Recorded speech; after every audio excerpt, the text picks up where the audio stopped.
बारिश के मौसम में छोटू अपना गांव छोड़कर मुंबई आ गया। उसे लगा मुंबई में पैसे कमाकर वह घर भेजेगा ताकि उसके परिवार में खुशहाली आए। मुंबई पहुंचने पर छोटू को सबसे पहले रहने के लिए जगह चाहिए थी। गांव के मुकाबले यहाँ बहुत सारे लोग थे, हर तरफ चहल पहल थी। तभी अचानक बारिश होने लगी। कुछ लोग खुद को बचाने के लिए अपनी बड़ी गाड़ियों में जा बैठे तो कुछ लोग इधर उधर भागने लगे। छोटू भी भागा बारिश से बचने के लिए और एक बड़े से पाइप के अंदर घुस गया। एक दिन और एक रात वो उस पाइप में ही सोया। अगले दिन उसने बारिश से भीगे अपने कपड़े धोए और एक रस्सी बांधकर उस पर सुखा दिए। उसने कुछ पत्थर और लकड़ियां इकट्ठी करी चूल्हा बनाने के लिए। पास के कूड़ेदान में उसे एक बर्तन मिल गया। उसे अच्छे से धोकर छोटू ने अपना खाना गर्म किया जो वह अपने साथ गांव से लेकर आया था। उसकी छोटी सी रसोई हो गई तैयार। एक टैंक में पानी भरकर छोटू एक मग्गा ढूंढ लाया। पाइप से बाहर निकलकर छोटू रोज सुबह नहाता था। यह टैंक, मग्गा और छोटा सा साबुन छोटू का गुसलखाना था। सोने की जगह रसोई और गुसलखाना। छोटू के घर में अब हर सुविधा थी। सबसे ज्यादा समय छोटू पाइप के अंदर बिताता था। एक सुबह जब उसकी आंख खुली तो उसने देखा कि उसका दोस्त मोनू भी उसके गांव से शहर आ गया है। छोटू ने आवाज देके मोनू को अपने पास बुलाया और अपने साथ पाइप में रहने का न्योता दिया। मोनू बहुत खुश हुआ। कुछ दिनों बाद लकड़ी और टीन के सहारे मोनू और छोटू ने पाइप के साथ एक बैठने की जगह भी बना ली। अब छोटू और मोनू का घर पूरा हो गया। बच्चों, कैसा लगा छोटू का घर? क्या तुम इस घर में रहना पसंद करोगे? तुम कैसे घर में रहते हो? तुम्हारे घर में कौन कौन रहता है? आओ बच्चों, अब राजू के घर चलते हैं। उसके घर में वह, उसके माता पिता, उसकी छोटी बहन और उसकी दादी रहती हैं। एक दिन राजू एक छोटा सा बिल्ली का बच्चा घर ले आया। राजू घर के किस हिस्से में इस बिल्ली के बच्चे को रखेगा? राजू और उसकी बहन एक ही कमरे में रहते हैं। उसके माता पिता एक अलग कमरे में। दादी का भी एक कमरा है। हर कमरे के साथ एक गुसलखाना और शौचालय भी है। इतने छोटे से बिल्ली के बच्चे को बहुत रखरखाव की जरूरत है, तो राजू ने उसका छोटा सा बिस्तर अपने ही कमरे में लगाया। जब बिल्ली बड़ी हो गई तो पूरे घर में खेलने लगी और दिन ढलते ही आंगन में जाके बैठ जाती। बिल्ली का खाना और पानी दोनों उसको यहीं मिलता। राजू का पूरा परिवार इकट्ठा होता है बैठक में, जहाँ वे सबसे ज्यादा समय बिताते हैं। उसके घर के बाहर आंगन है और आंगन के आगे एक छोटा सा बगीचा। तो बच्चों, अब बताओ, राजू के घर में कौन कौन से हिस्से हैं? सोने की जगह, साथ बैठने की जगह, नहाने और शौच करने की जगह, खाना पकाने की जगह और घर के बाहर एक खुला आंगन और बगीचा। हमने जाना कि राजू बिल्ली को अपनी इच्छा से घर के अंदर लेकर आया था, लेकिन कुछ जानवर बिना हमारी अनुमति या इच्छा के पहले से ही घर में रहते हैं, जैसे चूहे, छिपकली, चींटी, कॉकरोच आदि। दीवार के कोनों में मकड़ियों के जाले पनप जाते हैं। कीड़े और चूहे गंदे कोनों से निकलते हैं और भागते दिखते हैं। ऐसा न हो इसलिए घर को साफ रखना बहुत जरूरी है। राजू के घर में पुष्पा दीदी सफाई करने आती हैं। वे पूरे घर में झाड़ू पोछा लगाकर रसोई में बर्तन धोती हैं। घर का कचरा पास ही म्युनिसिपैलिटी के कूड़ेदान में फेंक आती हैं। पुष्पा दीदी घर के अंदर सफाई रखती हैं और म्युनिसिपैलिटी घर के बाहर। छोटू अपने घर की सफाई खुद करता है। उसका घर खुले में है, इसलिए गंदगी और कीड़े मकोड़ों के अंदर आने का डर ज्यादा है।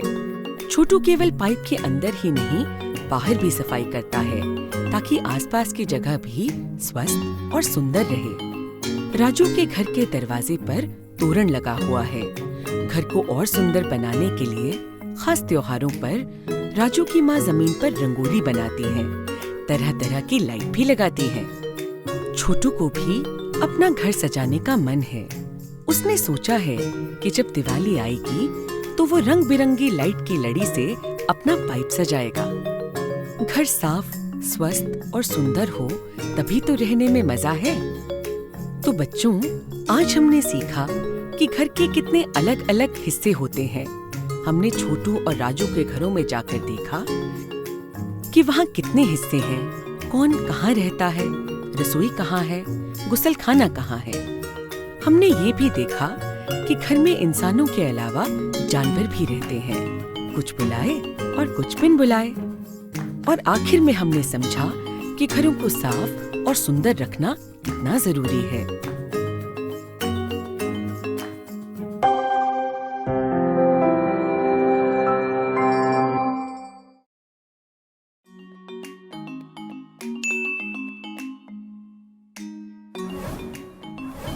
लंच टाइम की घंटी बजते ही राजू और उसके दोस्त मैदान की तरफ भागे। सब अपना भोजन का डिब्बा साथ लाए थे। वे मैदान में एक गोला बनाकर बैठ गए और सबने अपने अपने डिब्बे खोले। राजू की माँ ने उसे चना पूड़ी और हलवा बांध कर दिया था। लता माछ भात लाई थी। टीना के डिब्बे में नूडल्स थे। रोहन के डिब्बे में था ब्रेड और अंडा।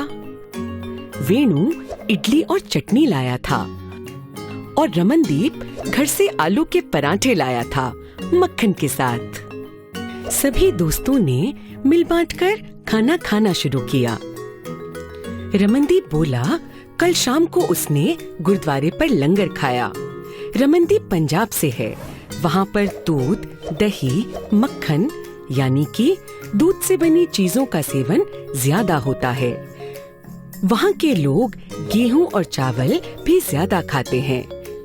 रमनदीप को खाने में छोले भटूरे और लस्सी बहुत पसंद है।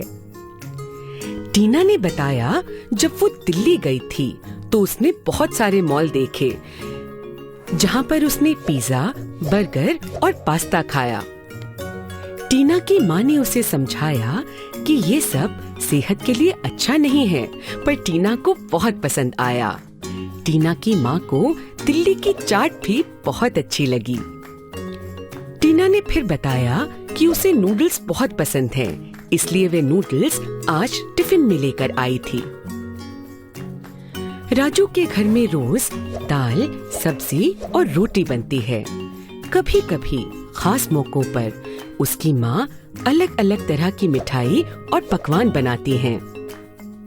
पिछले महीने उनके घर दूर के रिश्तेदार आए थे जो कि हांगकांग में रहते हैं। उन्होंने बताया कि हांगकांग में तो लोग सांप और कीड़े भी खाते हैं। सब बच्चे ये सुनकर हैरान थे। वेणु चेन्नई से था। उसने बताया उसके यहाँ इडली, वड़ा, डोसा, सांभर, रसम के अलावा भी बहुत तरह के व्यंजन बनते हैं। तुम सभी ने पोंगल या बिसीबेले भात का नाम सुना है? फिर लता ने बताया कि कोलकाता में माछ और भात बहुत शौक से खाया जाता है। कोलकाता के लोग मीठा भी बहुत पसंद करते हैं। रसगुल्ला, सौंदेश और मिष्टी दोई तो सबका मनपसंद है। देखा, जितनी तरह के लोग उतनी तरह का खाना। एक ही कक्षा के बच्चे अलग अलग तरह का भोजन लाए थे, तो सोचो कि पूरे देश और पूरे विश्व में कितनी तरह का खाना होगा। तुम खाना कब खाते हो? जब तुम्हें भूख लगती है। तुम्हें कैसे पता लगता है कि भूख लगी है? ये बात तुम्हारा पेट तुम्हें बता देता है, कभी कभी गुड़गुड़ की आवाज के साथ। बच्चों, जब तुम्हें भूख लगती है तो क्या हमेशा गरम गरम खाना तुम्हें परोस दिया जाता है? ऐसे बहुत से लोग हैं जिनको अच्छा और पौष्टिक खाना नहीं मिल पाता। कुछ सिर्फ रोटी और नमक या सूखे चावल पर गुजारा करते हैं। कुछ ऐसे भी हैं जिन्हें भूखे पेट सोना पड़ता है। पिछले चैप्टर में तुमने छोटू और मोनू के बारे में पढ़ा था। उनके बारे में ही सोचो।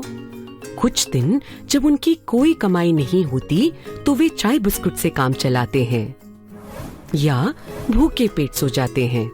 क्या एक परिवार के सब सदस्य एक ही तरह का खाना खाते हैं? जरूरी नहीं है। चलो राजू के घर चलते हैं।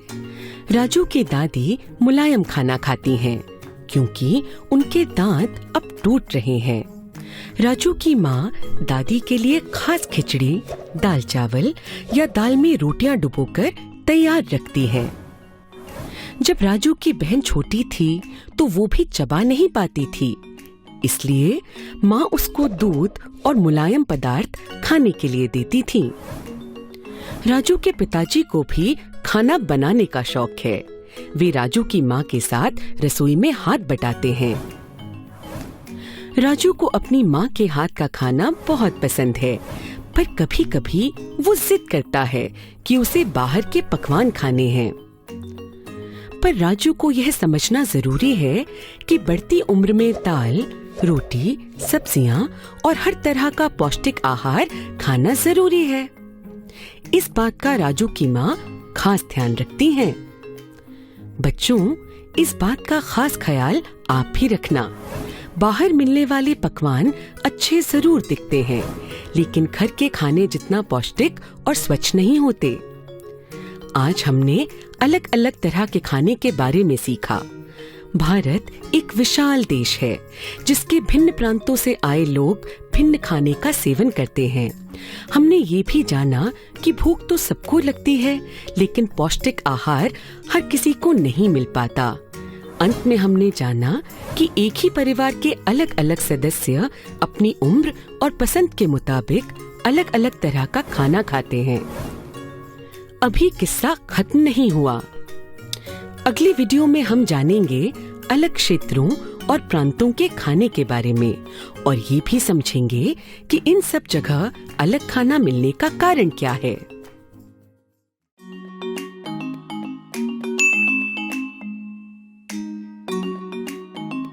हेलो बच्चों, आज हम खाने को समझने के सफर में थोड़ा और आगे चलते हैं।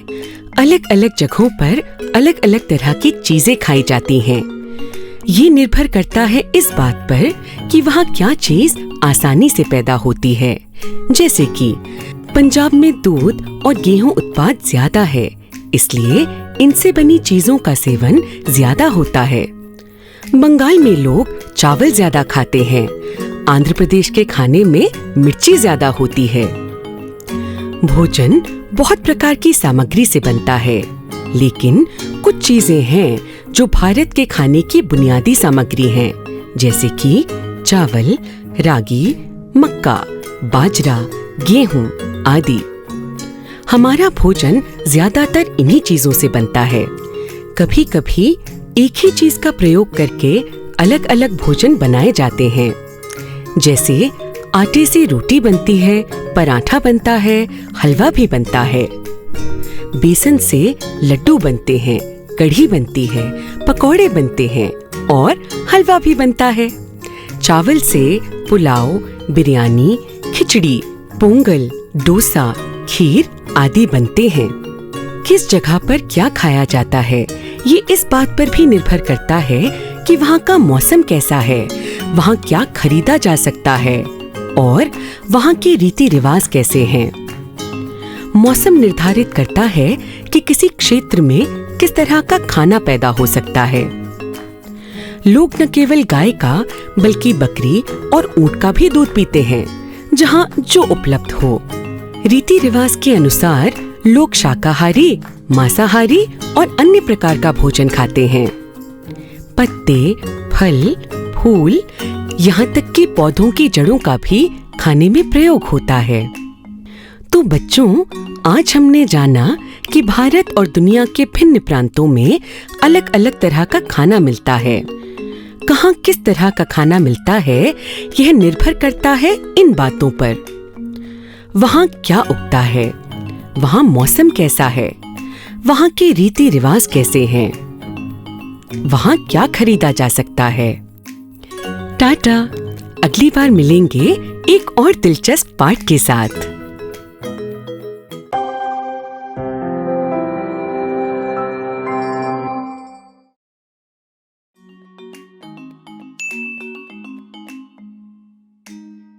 सुप्रभात बच्चों।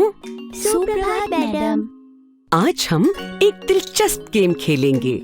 मैं इशारों में तुम्हें एक चीज के बारे में बताने की कोशिश करूंगी और तुम्हें सही सही पहचानना है कि मैं किस वस्तु की बात कर रही हूँ। ठीक है? जी मैडम। किताब। सही। चिड़िया। बिल्कुल सही। अब ये बताओ।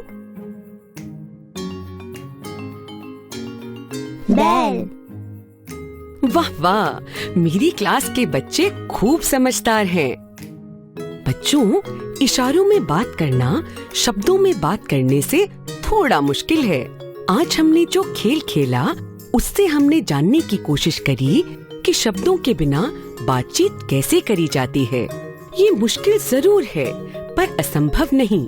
क्या तुमने साइन लैंग्वेज के बारे में सुना है? जी मैडम, मेरी दूर की बहन रानी, वह बोल सुन नहीं सकती। जब भी हम उससे मिलने जाते हैं तो इशारों में बात करनी पड़ती है। ये काफी मुश्किल होता है पर उसके पूरे परिवार को यह भाषा आती है। रानी हमारी बात हमारे होंठ पढ़कर समझने की कोशिश करती है। रानी के बारे में बताने के लिए शुक्रिया विजय। और तुमने सही कहा, ऐसे बहुत से बच्चे हैं जो बोल सुन नहीं सकते। वे भी तुम सबकी तरह स्कूल जाते हैं और इशारों में बात करने वाली भाषा सीखते हैं। चेहरे के भाव और हस्त मुद्राओं से अपनी मन की बातें और भावनाएं औरों तक पहुंचाते हैं। एक जगह और है जहां मुद्राएं और भाव प्रयोग में लाए जाते हैं, नृत्य कला। बच्चों, अगर कभी तुमने कथक या भरतनाट्यम जैसे पारंपरिक नृत्यों की प्रस्तुति देखी है तो तुमने गौर किया होगा कि नर्तक अलग अलग मुद्राएं बना के पौराणिक कथाओं को दर्शाते हैं। अब कुछ मुद्राओं के चित्र देखो। यह मुद्रा दर्शाती है मोर, यह दर्शाती है चिड़िया और यह है चूहा।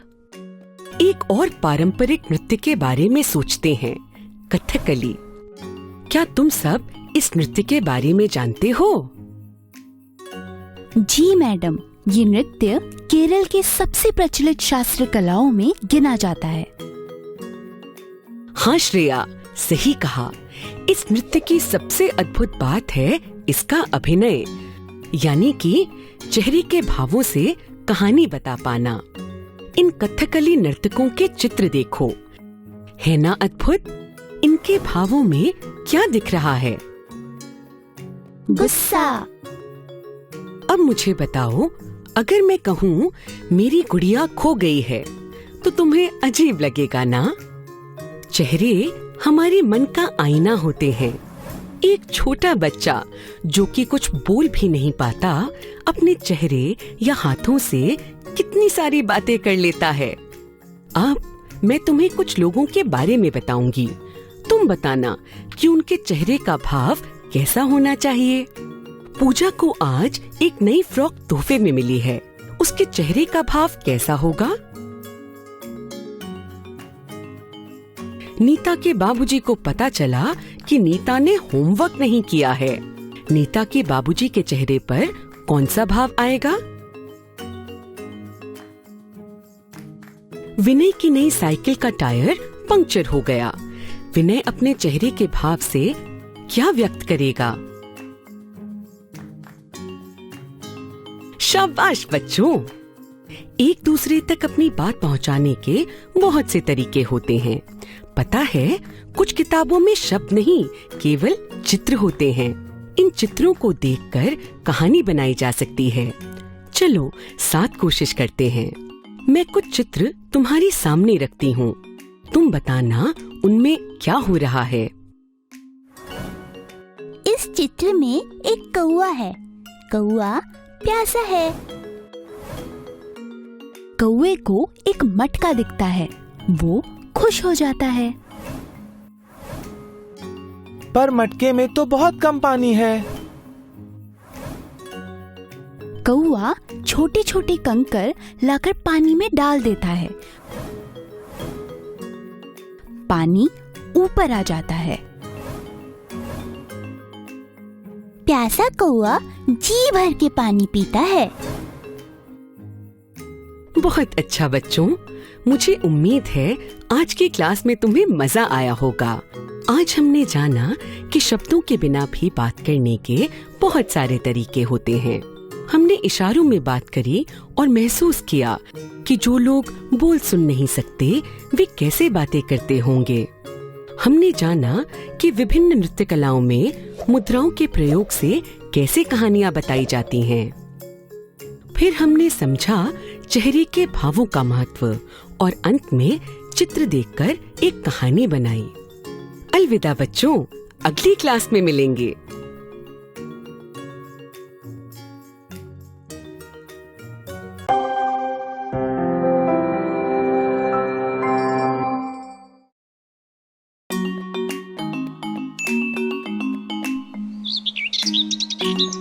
अरे रोहन, वो देखो, वहाँ गौरैया दाना चुग रही है। हाँ लता, ये बागीचा तो चिड़ियों की चहचहाट से गूंज रहा है। वो देखो, उस पेड़ पर 2 तोते बैठे हैं, चटक हरे रंग और लाल चोंच वाले। चलो और पक्षियों को बाग में ढूंढते हैं। सर पर ताज लिए वो देखो, एक मोर जा रहा है। पता है, मोर भारत का राष्ट्रीय पक्षी है। हाँ, क्लास में मैडम ने बताया था। उस पेड़ के तने में एक छेद है। वहाँ देखो, उल्लू सो रहा है। हाँ रोहन, वो देखो, एक सुंदर सी चिड़िया पेड़ के तने पर चोंच मार रही है। क्या तुम्हें इसका नाम पता है? नहीं, मुझे तो नहीं पता। मुझे पता है, प्रकृति की परी। हाँ बच्चों, इस चिड़िया का नाम है कठफोड़वा, जिसे अंग्रेजी में वुडपेकर भी कहा जाता है। परी, आप हमें इन चिड़ियों के बारे में और बताओ ना। ठीक है, पहले कुछ पक्षियों के नाम बताओ जिन्हें तुम अपने आसपास देखते हो। कौवा, कबूतर, गौरैया, तोता, चील, मोर, गिद्ध। बहुत बढ़िया बच्चों, पक्षी बहुत तरह के होते हैं। कुछ पक्षी जैसे चील बहुत ऊंची उड़ान भरते हैं। कुछ जैसे मोर थोड़ी ही ऊंचाई तक उड़ पाते हैं। दुनिया का सबसे बड़ा पक्षी शुतुरमुर्ग, वो तो उड़ ही नहीं पाता। ऐसे ही बर्फ में रहने वाली पेंगुइन भी उड़ नहीं पाती। परी देखो, वो तोते का जोड़ा पेड़ से उड़ गया। उनके पंख कितने सुंदर हैं। हाँ, पक्षियों के पंख उनको कितना सुंदर बनाते हैं। पंख अलग अलग रंगों के होते हैं और यही पंख पक्षियों की उड़ने में सहायता करते हैं। यह उनको गर्म रखने में भी मदद करते हैं। समय समय पर पक्षियों के पंख झड़ जाते हैं और फिर नए आ जाते हैं। अगर तुम्हें कभी कुछ पंख गिरे हुए दिखें, तो उनको उठा के अपनी कॉपी में चिपका लेना और अंदाजा लगाने की कोशिश करना कि ये किस पक्षी के पंख हैं। परी, पक्षियों की चोंच के आकार भी अलग अलग होते हैं, ऐसा क्यों? बिल्कुल सही कहा रोहन। पक्षियों की चोंच की बनावट उनके खानपान के अनुसार होती है। गौरैया की चोंच छोटी और नुकीली होती है, जिससे वह अनाज के दाने आसानी से चुग पाए।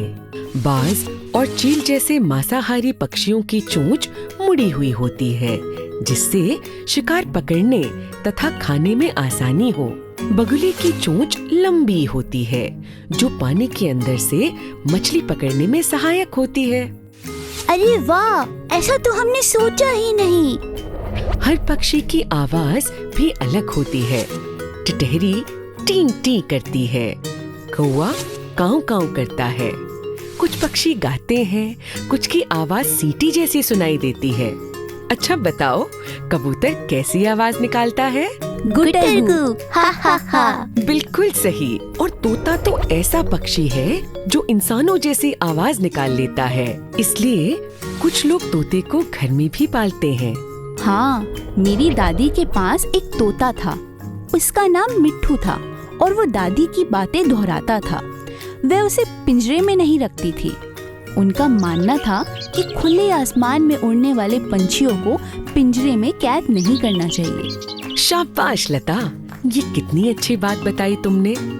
पक्षियों के बारे में और भी बहुत सारी दिलचस्प बातें हैं, लेकिन आज के लिए इतना ही। अच्छा, अब मुझे जल्दी से बताओ कि आज हमने क्या क्या सीखा। हमने जाना कि पक्षी कितनी तरह के होते हैं। कुछ ऊंचा उड़ते हैं, कुछ कम उड़ते हैं और कुछ बिल्कुल नहीं उड़ पाते। पक्षियों की उड़ने में सहायता उनके पंख करते हैं। हमने ये भी जाना कि हर पक्षी की चोंच अलग होती है, जो उनके खान पान के अनुकूल होती है। बहुत बढ़िया बच्चों, चलो टाटा, दोबारा मिलने आना कुछ और पक्षियों के बारे में जानने के लिए।